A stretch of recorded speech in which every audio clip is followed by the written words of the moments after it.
What is going on, you guys? Welcome back to the channel, and today we get to do a patch rundown. Now, we knew some things before this patch came out. I think it was either Drifter or Exclusive Ace or someone on Twitter had mentioned a couple of changes, and they weren't the changes that I wanted to see. Obviously, you can't trust everything you see on Twitter, but there were some changes that I didn't want to see. I thought that was the extent of said changes. Basically thinking about the attack rifles, I know he mentioned like a super small nerf, so I didn't know what was going to get touched here. I knew the Krieg headshot multiplier because that was something that the devs had mentioned to us.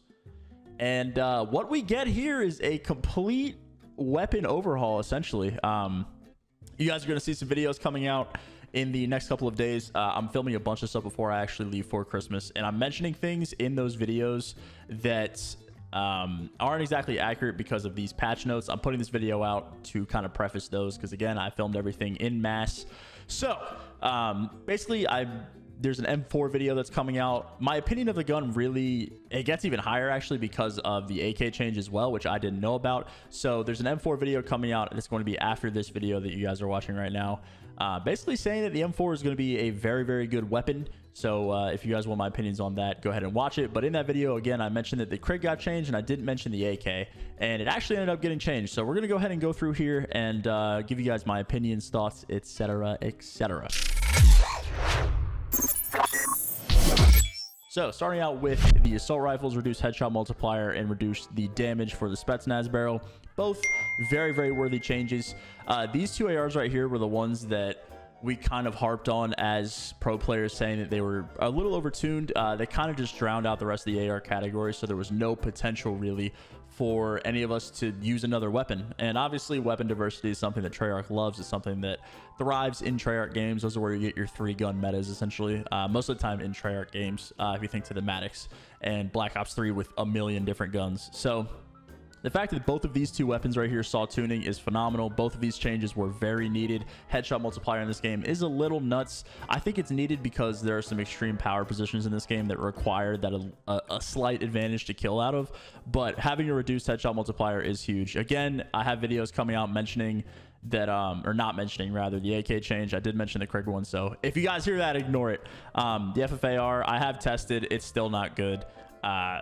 I didn't mention it in those videos. I was going to make a FAR video, but it's really just not that good. The reduced recoil is very much needed because they butchered it entirely. Like they killed my man when it came to that original FFAR nerf, if you guys remember, towards the beginning of the game.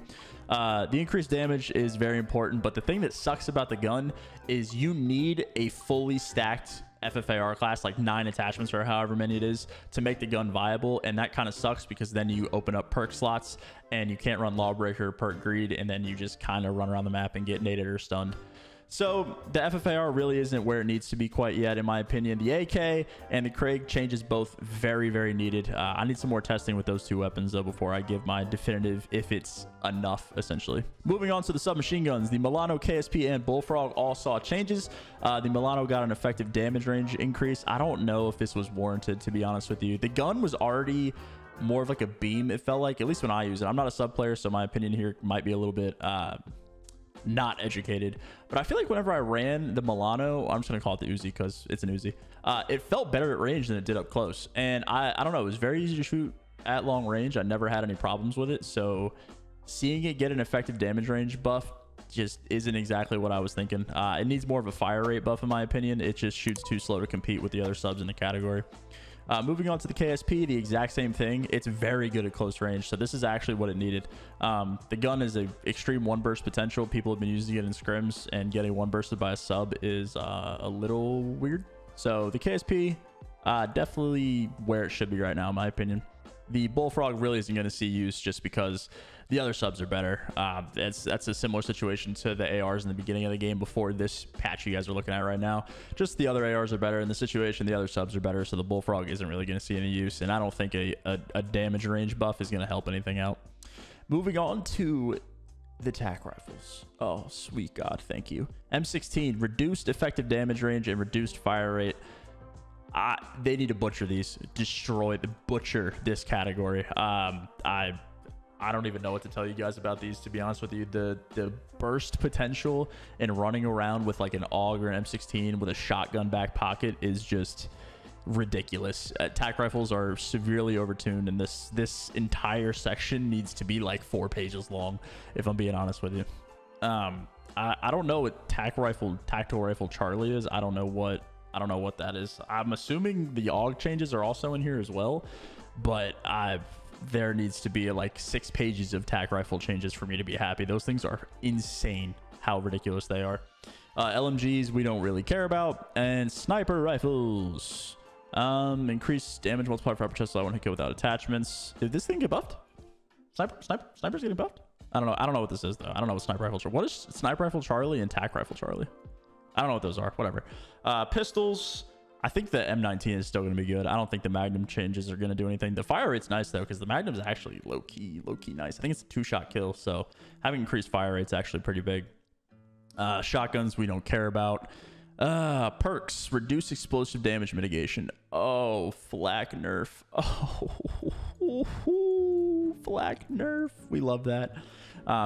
If you guys are all well aware that flak jacket is just a completely busted perk, so seeing this is very nice. I'm very curious because you could put on flak and then sit in a corner or a hill or wherever, and you could take like 3 to 4 nades before you died, assuming you don't heal at all. So this was much needed. War Machine might actually be a usable streak now, because, you know, flak jacket isn't as ridiculous as it was.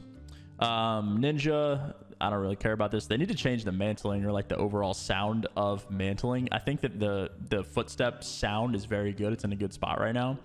But the thing that kind of tends to screw you over in this game is where your mantle, that's loud. You like make this absurd noise when you mantle, and it's very easy to pick up in your headset. So might need to readdress this here situation. Equipment, frags got a buff. That's good. I'm a big frag user, so I hope that this actually matters. I don't know how much damage they're going to do, but I prefer frags just because you can do a lot more with them rather than Semtex here. Field upgrades we don't really care about. Score streaks, love. VTOL, or the VSAT, I mentioned it in some upcoming videos, but VSAT is one of the best kill streaks of all time, so seeing them put it in here is very, very nice. I think that's it for multiplayer. This is all just zombie stuff, right? Yeah, I think this is it for multiplayer. I don't think there's anything in here that I'm missing. Control? Ooh. Reduce capture time from 60 to 45 seconds. We've been scrimming with this anyway, so it's going to be the same thing, but they actually did it, so which is nice. Change the UI, also nice, because the lives wouldn't show properly. I think that's what we got here. These are nice. Hardpoint, I don't care about Nuketown, but adjusted the other spawns, very, very nice. I'm just happy that they continue to do things properly. Ooh, the raid. We love raid. I'm happy that Treyarch continues to do things properly, though, because they have a way of, you know, addressing the community and making their issues very well known and fixing them that other developers, not going to name names, don't do. So I hope you guys enjoyed today's video. I mean, this is fantastic news. This is pretty much, they touched everything that needed to be touched. Barring like very, very small things, the overarching issues with the game are being addressed. I think snipers could see a little bit more of a change, but that's just me. But I think, you know, in terms of weapon balancing, AK and the Craig are the 2 biggest, you know, additions to these patch notes. So in the next coming days, we'll just have to see what everyone ends up using. So I hope you guys enjoyed today's video. Thank you for watching. And if you guys want to see more patch notes rundown, let me know in the comments. And goodbye.